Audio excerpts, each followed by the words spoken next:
What is going on, friends? Sean Don coming back with a technical analysis. Here we have Brennan Beil back for his fifth technical analysis. At this point, he signed up for the monthly subscription, so you get save a little money. You get consistent technical feedback once a month. You get this in-depth technical analysis videos. So if you're interested in that, go check out my website, gripandrip.co.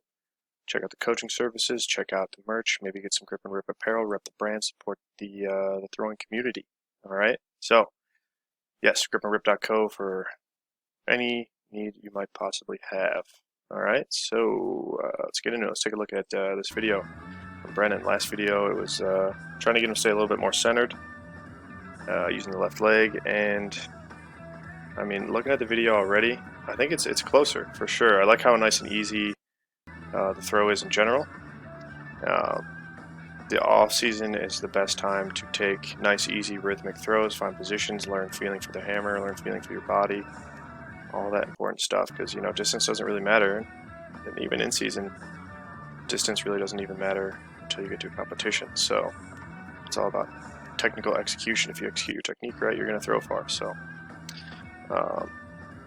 yeah, let's watch it one more time and then get into it. Still seeing that left shoulder come up a little bit, but definitely more centered, which is great. So yeah, like I said, I like how easy everything is. So going through the winds, I would like to see the hips a little bit more connected. This is okay.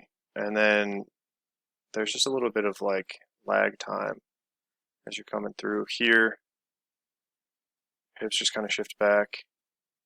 And then you really open up a little bit too much, in my opinion. I get your face in the back of the circle, but I'd still like to see you facing maybe, your feet could be at the back of the circle, but I'd like to see, I guess hips are okay, but face, especially with the upper body and the head, like I think it's this right here. It's this little disconnection where like it's really funky.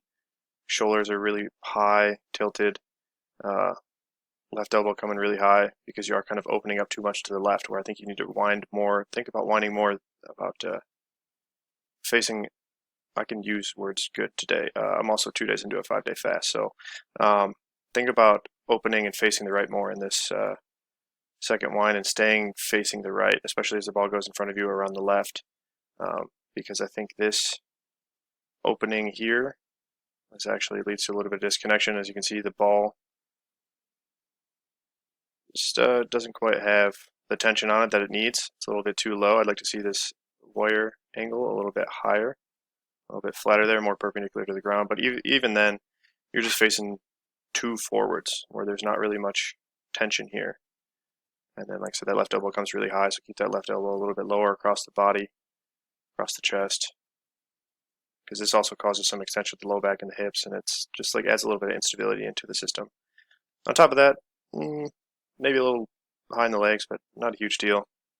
And then as you come through on entry, you can see this left shoulder high a little bit again, but you have very good patience here.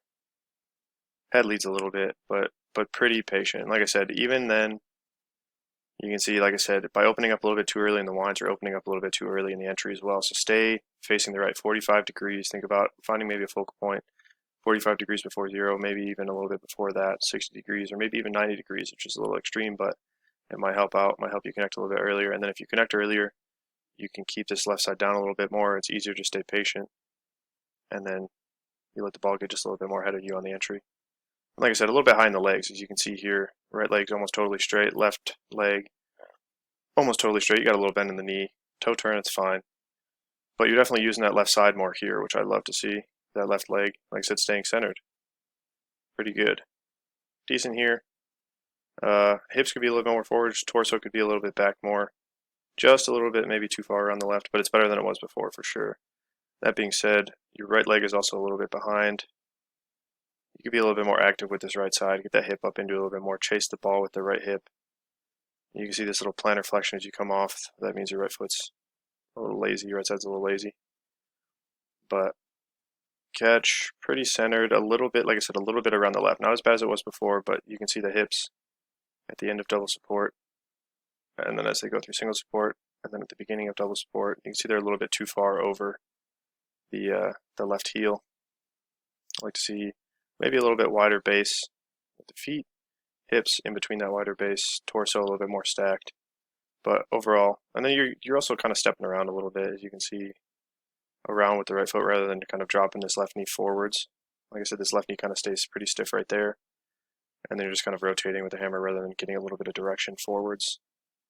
And that also comes back in the entry as well, where like this left leg is kind of opening up and pushing back towards 180. Do a little bit more with the left shoulder too. Get just a little bit of direction on this toe turn. Set up the system, and then from there, like I said, drop that left knee, step forwards. And then from there, you can see there's just not a lot of tension on this catch because you are kind of stepping around with that right foot. There's not much separation between the hips and the upper body. You're turning. You're pretty with the ball, like you're pretty connected, relatively speaking. But you can see, once again, a tilt in the hips going down a little bit, tilting the shoulders going up a little bit. So you still have that left shoulder up a little bit. I like the lower body position a lot, actually.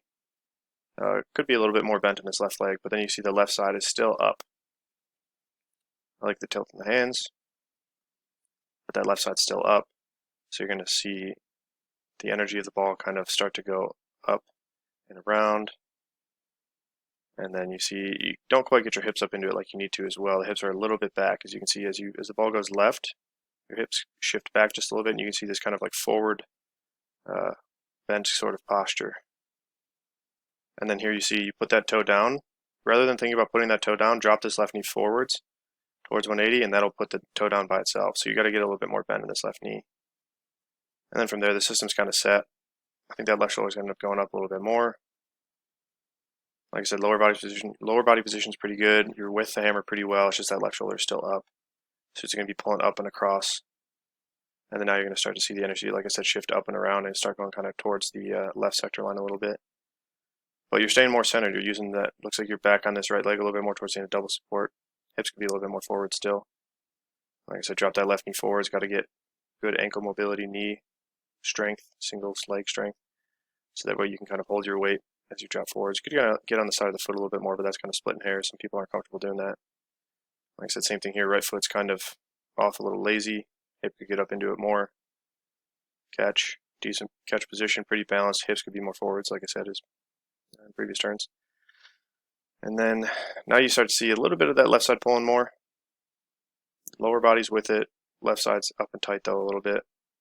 You start to see that left side go up even more, even more. Staying centered though. Right leg coming off a little lazy. And then now you see more of that shift of those hips. They come around the left side rather than kind of staying centered. So it's better than it was before, but still getting it a little bit.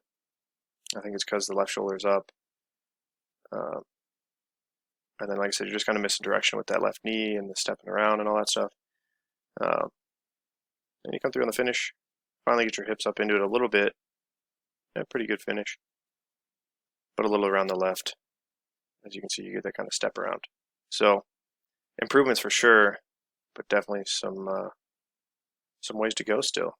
Like I said, I think it all really comes back to this right here. Boom, opening up a little bit too much, losing some connection. Not quite having stability, not quite keeping the tension right there. And then from there, the left shoulder stays up, you lead the ball a little bit, and then that's kind of just what sets the system, and then you kind of step around, sets the system, and the system's set, so you just keep turning and going with it. It's hard to kind of break out of that once it's gone. Like I said, hips need to get up into it more too, where, like I said, this left leg straightening out pretty good, and then kind of pushing the hips away from the ball. And that's kind of where, like when you're taking light, easy throws, if you can't feel your hips working it, then you're going to kind of be missing out on some feeling for sure, where like it's a weird conundrum where like you're like, all right, I got to throw easy, so then you use more upper body to kind of guide the ball, when in reality you need to relax the upper body and really try to work it with the hips instead.